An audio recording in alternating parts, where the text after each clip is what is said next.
So this was all bad news, right? Okay. 30 seconds I'm giving you, which today is like a long time. 30 seconds. I want you to think through, have you ever done anything that fits into any of these categories? And if you say no, the answer is you're a liar. I want you to think about something you may have done wrong in the course of your life. I'm not going to ask anyone to share. Didn't that feel long? Did that feel long to you? It's only 30 seconds. That tells you something about the effect of the media upon us. 30 seconds is so long. Okay, whatever. You all thought of something? Yes? Okay. So I have good news and bad news. What do you want first? Bad. Okay. So the bad news is who you are today has to do with all of the choices you made until now. So I want to illustrate this to you. Suppose you were a guard and the platform in a concentration camp right before the war's end. Say it's Auschwitz. Now, I don't know if you're aware of this, but the Germans were sending in trains at very great frequency at the end of the war, mostly Jews from Hungary, because they wanted to kill as many Jews as possible before they saw the war was ending at this point. So there's a Nazi on the platform, and he's sending some people to the right and some people to the left. The people who are sent to the left will be killed immediately. The ones sent to the right will be put on hold and do horrible work until such time as they'll be killed. How likely is it, if he's been doing this, how long was the war? 5 years. He's been doing this for 5 years. Is he going to get a grip on himself and say, what am I, crazy? What am I doing here? Is that going to happen? No. Go back to the first day. Okay, first day on the platform. Was he more likely to get a grip on himself then? Yeah.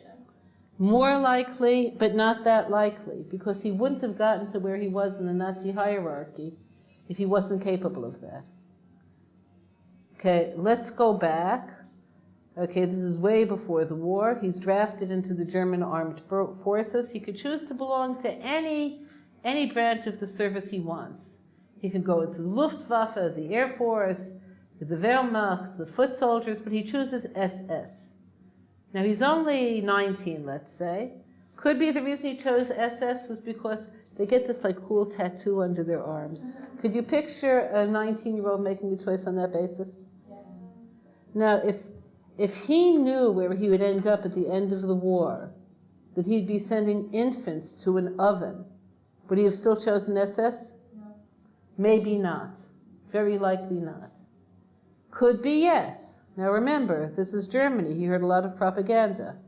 Could be he would have to go all the way back to when he was 14, and he could have joined the Eagle Scouts or Hitler Youth before his choices were really big. Okay, clear? So what I'm telling you is that every choice you make negotiates your future choices. That makes sense to you? So this is why in Judaism, small choices are relevant. Okay, clear? So one of the classical excuses you probably used when you were a kid was like, your mom is upset for you for doing something. Like, big deal, I didn't kill anyone. Like, what's the big deal? Okay. And the answer is, consciously or subconsciously, your mother knew that big choices are made by small choices. Okay, clear? So that's the bad news. Every choice you made is part of who you are. This is terrible news. Now I'll give you good news. Good news! You could undo the consequences of choices. Not just the external consequences, but the internal ones. So remember, our first class from last session was the word tshuva, return. Means it's possible to return to your full potential. That possibility is open. Okay, clear? So what we're going to be learning now is how to get rid of the junk. Okay, clear?